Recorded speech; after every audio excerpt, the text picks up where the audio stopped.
Since 2010, St. George and Greater Zion have hosted a total of 17 Ironman triathlon events. While most have been Ironman 70.3 North American Championships, there's also been the Ironman World Championship. These events, running nearly back-to-back year after year, have featured pro athletes from all over the world. We're anticipating 2,700 athletes to be in Washington County. Last year we had 1,885 athletes who checked in, so you're almost 1,000 more athletes that will be here. So the buzz is going to be there, the vibe is going to be, the energy is going to be there. The course, scattered throughout Washington County's red rocks and breathtaking scenery, has also been dubbed one of the toughest Ironman events in the world. It was very inviting to me to know that I was competing in one of the hardest Ironman courses in the world, and it still is inviting to people to know that they can come and conquer the land of endurances.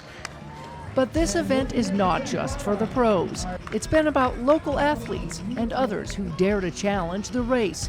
This year will be no different. But I want to know about the soccer mom and why she's doing it, the dad who's just overcome cancer, a veteran who might only have one leg and he's an adaptive athlete. There's probably a little over 200 of these athletes will be local athletes from our tri clubs who are very involved in our communities. We want to see them succeed. We want to cheer them on. I would expect this event to be one of our very best. We have the A teams, both with the city, with the county, with Ironman, working together to make this an exceptionally amazing event this year. The Ironman events bring in millions of dollars into the local economy each year. However, it also costs a lot to put them on. But we take into account the economic impacts, how much are we spending for the return on the amount of athletes that are coming in. We started to look at the overall picture, the cost, the spend, the impacts that we have on these different municipalities. And due to increased population around the race route and demands upon the community and its volunteers, Washington County and its community partners decided the 2025 edition will be the last one. Our communities have a little bit of what we like to call sometimes Ironman fatigue.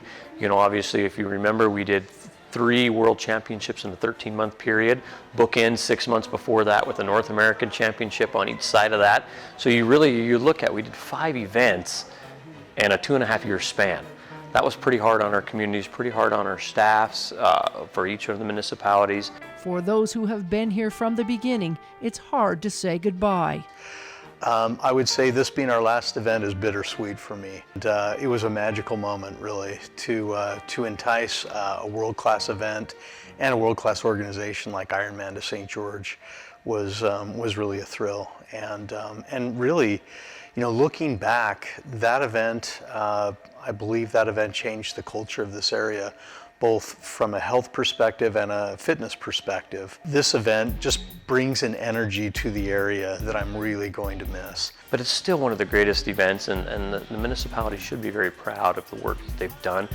Ironman has its own little buzz about it, and the vibe downtown, you know, you can't be beat. It's still one of the only events people get a tattoo on their back calf. Just like changes in life, the top winners of these events evolve over time, as do the locations of which they compete.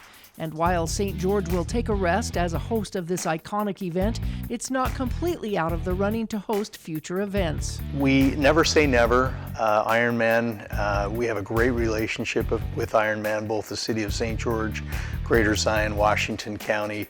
We've had a very strong and beneficial relationship for all parties involved. And I expect us to keep in touch with them throughout the years. We're a great destination for another World Championship. So, if you haven't been to an Ironman event in St. George, now's your last chance to see what all the cheering has been about. Whether it's by volunteering or being a noisy spectator, this race is not only a challenge, but also leaves a legacy in the history of Southwest Utah. In St. George, Melissa Anderson, Community Education News.